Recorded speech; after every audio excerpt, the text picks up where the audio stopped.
Welcome to Fluent Phonics. Today we will discover the proper pronunciation of the word hogs. Hogs. Hogs. Hogs.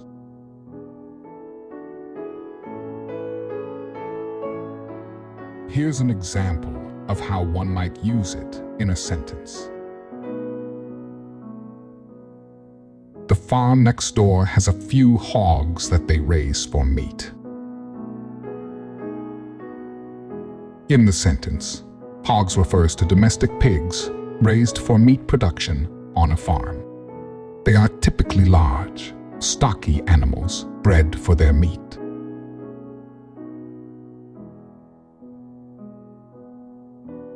Thank you for your time.